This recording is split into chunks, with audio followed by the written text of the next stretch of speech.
Hi everyone. আজকে ভিডিওটা আমি অন্য একটা ভিডিও পোস্ট করব ভেবেছিলাম, আমার কাজের ভিডিও, বাট এটাও কাজ রিলেটেড ভিডিও।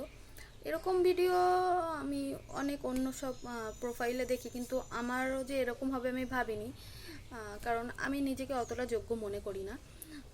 তো যাই হোক, দেখো তোমরা, এই যে স্ক্রিনে যে প্রোফাইলটা আসছে, যে পিকচারটা তোমরা যে হেয়ারের যে কাজটা তোমরা দেখতে পাচ্ছ, কাজটা আমার করা।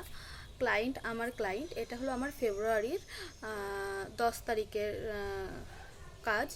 তো এই কাজটা বিভিন্ন গ্রুপে তো এখন মোটামুটি সবাই জানো যে মেকআপ আর্টিস্ট যে পোস্ট করে যে এই ডেটে মেকআপ আর্টিস্ট চাই, ডেটে হেয়ার স্টাইলিস্ট চাই, ওরকমই একটা গ্রুপে। তো আমি পোস্টটা দেখে আমি কমেন্ট করার জন্য যাই।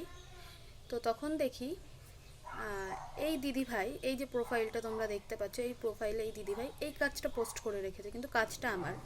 উনি আমার থেকে কোনো পারমিশন নেয়নি, উইদাউট পারমিশনে উনি পোস্ট করে রেখেছে। তো আমরা এমনি বিগিনার মেকআপ আর্টিস্ট, আমরা আমাদের প্রত্যেকটা কাজকে 100% দেওয়ার চেষ্টা করি। তারপর যদি সেই কাজটা নিয়ে অন্য কেউ নিজের কাজ বলে চালিয়ে দেয়, তো সেখানে কিন্তু আমাদের কাজ পাওয়াটা আরও কঠিন হয়ে দাঁড়ায়।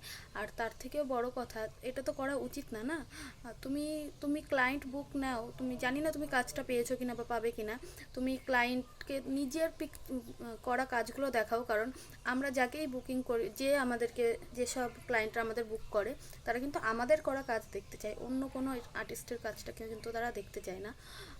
তো উইদাউট পারমিশনে আমার মনে হয় আমার ক্লায়েন্টের পিকচারটা ওনার পোস্ট করা উচিত হয়নি।